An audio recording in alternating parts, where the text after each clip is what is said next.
Cowboys! Welcome to Frisco, Texas, the proud home of your Dallas Cowboys. Go Cowboys! Go Cowboys! Let's go, CD! It's pretty cool. I'm excited to see them play. That's going to be cool. Let's have some fun. We're just having an amazing time coming here. Instead of waiting in line, we bought the ball. We're loving it. I mean, we've been waiting after basketball finished, now football. Man, we're super excited for the Cowboys. So I went to camp with him. You can play like a game with him. It's second to none. I mean, it's Cowboys training camp, right? Nobody but does it quite like Jerry Jones. And I mean, let's face it is America's team. So just look around. It's pretty awesome. We're just like huge Dallas fans, and so we decided to come down once we figured that they had the open practice, so why not take the opportunity? Frisco, the Star, it's such a destination point. It's very indescribable. It's just, it just gives me chills up my back, thinking of all the excitement that's always constantly happening here in the Frisco area. I just want to thank the Jones family for continuing to invest here in Frisco and believing in our city. We're just proud to be the home of the Dallas Cowboys. We're proud to kick off this season, and we're just honored to welcome you here to our city. When we thought of what the Star could be, when we had the opportunity to join with your great city and your great educational department, and we had your great leaders have enough confidence in the Cowboys to build what is the Star today, I just thought I knew what the end result might be. I want to say this to all the constituencies, young and old in Frisco. Thank you, thank you, thank you for playing left tackle, right guard, and running back for the Dallas Cowboys. We appreciate you.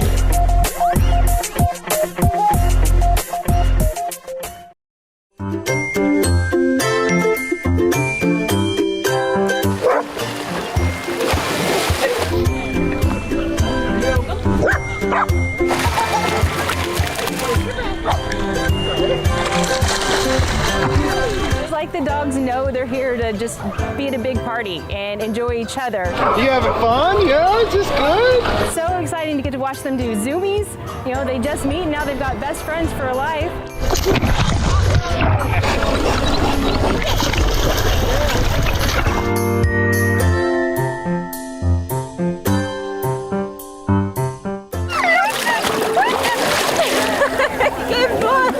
He likes the water, but he's still iffy, so I wanted somewhere where he could see the bottom of it rather than like just a lake. Winston, right here. Loves people, loves dogs, loves anything that breathes.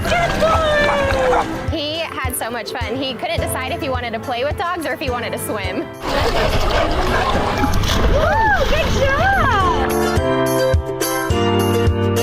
She loves the water, but she doesn't know how to swim, so yeah, it's an issue, but I mean, she's a team player.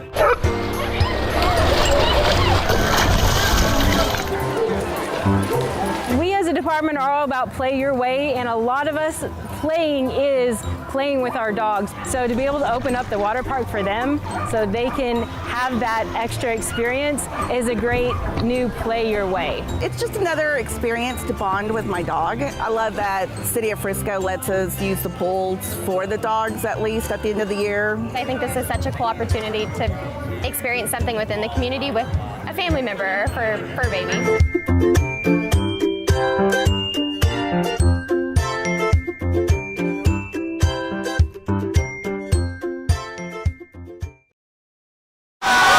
Die-hard Colts fans claim to bleed blue, but one man lives blue. Really what you see with blue is just my personality wrapped in fur. That hug-sharing, nostril-flaring, flag-waving personality is one of the league's most recognizable figures. Underneath the blue fur and beyond the high-fiving, hip-shaking antics is this man. My name is Trey Mock, but I'm also blue. I get to almost be this superhero in a way to kids, but no one knows who I am. Until now. Y'all ready to play some football?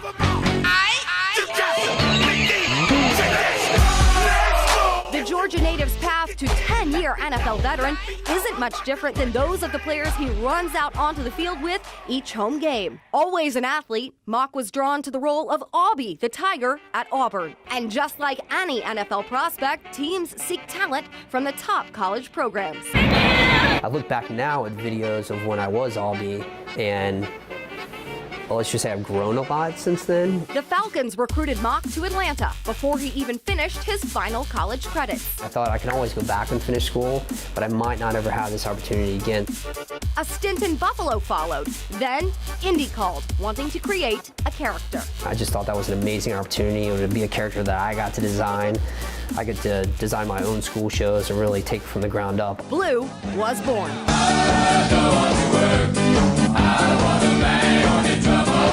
It really is an extension of me, and it's just my baby. Mock's offspring is much more than you see on the field. His most rewarding experiences are engaging with local kids through hands-on school shows and hospital visits. Even if it's for 5 seconds, if I can make that child laugh and forget about what's going on, but just laugh and have a good time and smile, that means the world to me. And that blue blood runs throughout the Mock family. Trey met his wife Allie when she was a Colts cheerleader.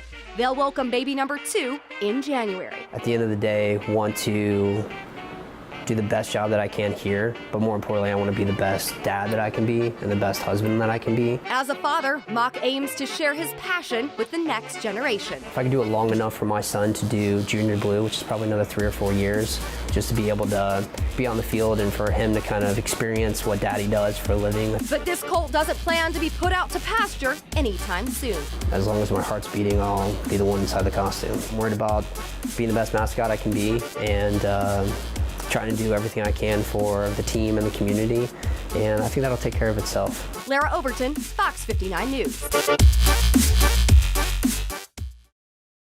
I'm Russ McQuaid, and this is Indy Justice.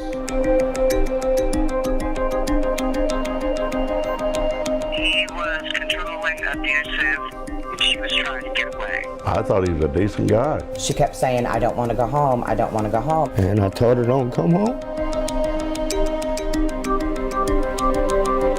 Karen Jo disappeared days after Christmas 2000. So did Stephen for 2 weeks. So did his car.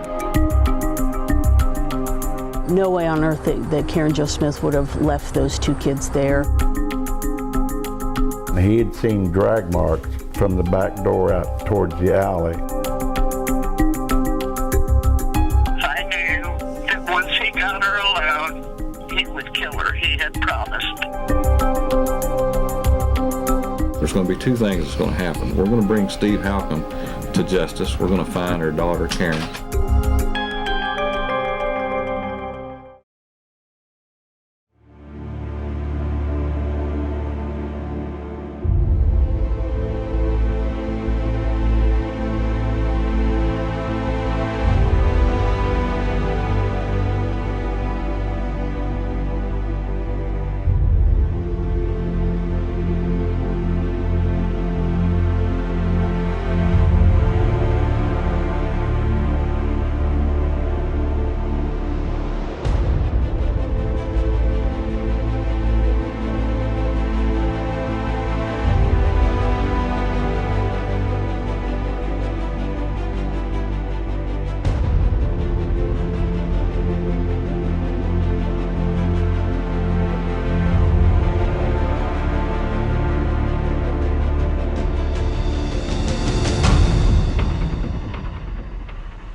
Leg, on the side. Wipe off the sweat. All right, That wasn't bad. See, look at that. That was just a glimmer of like, okay.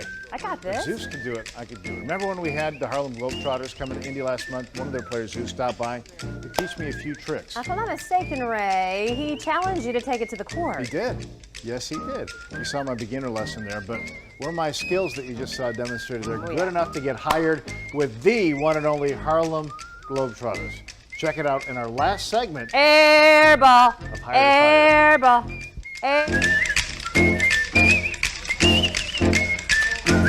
They've been around for a long time, probably longer than you would have guessed. For me, the Harlem Globetrotters burst through the TV on Saturday morning cartoons. Oh, yeah! They started long before then, in the 1920s, in fact. And while my favorites, Meadowlark Lemon and Curly Neal, are long gone, a new generation of players travels the world, entertaining fans with amazing tricks and dazzling on-court choreography. And during their annual stop to Bankers Life Fieldhouse last month, the Globetrotters invited me, who couldn't make the St. Jude Flying Jays in 8th grade, to join the team. So with the crowd gathered and ready to be entertained, I'm in the locker room getting mentally prepared. There are thousands of people out there, and these are the Harlem Globetrotters. We're going to see what you have out there and see what you got, what it takes to be a Harlem Globetrotter. I decided to get a pep talk from Coach Barry Hardy, who was once in my shoes before taking over the team. Just don't get in the way. Don't get in the way. Got it. So with that, I'm ready to join my teammates, who today are playing the World All-Stars. So during the player introductions, I run out under the Circle of Magic, which it turns out I wasn't supposed to. We warm up. Oops, I didn't see that there. Then it's game time. I'm on the bench and I watch. And as I knew I would be, I'm dazzled right along with the audience. And it's clear that, yes, it's competition, but these athletes are characters too. And one of them was on the other team. Cager is his name, and he's nearly 8 feet tall. That's when Coach Hardy decides to put me in. No razzle-dazzle for me. Both teams clear a path to the rim. First from the 4-point line, yeah, they have that. Then the 3-point line, and you get the idea, before I finally sink a bucket. But hey, did you see that? I scored 2 points for the Harlem Globetrotters. So halftime is now my time of reckoning with the coach. Appearance? Yep. Okay. Yep. Red and white shorts? Yep. Blue shirt? Yep. Put this shirt up underneath. You got to be able to show your muscles, Ray. And not going to be able to help you out on that side. Yeah, you didn't make that. Ray, you tripped over everything out there. You in the layup line, even when you was high-fiving the fans coming out the tunnel. I asked you to go out there and guard the big guy, and you didn't go even near him. He was a little scary. You did have people laughing. I did, definitely had him laughing. But they were laughing at you and not with you. That's a problem, Ray. Unfortunately, Ray, I'm sorry, Ray. Oh, well, you know what, Coach? It was just an honor to be on the court with you. So, no pro basketball contract for me. But for a few brief, not-so-shiny moments, I got to be a Harlem Globetrotter. On the bench, he showed great energy and great enthusiasm, just exactly what we asked for from our players. But then he got on the court, and it was a whole nother story. He did wonderful. I love the dunks that he did. He was super funny and good. Good morning, Trash, and welcome to the jam. So long, Ray. Au revoir. Don't come back. Circle up.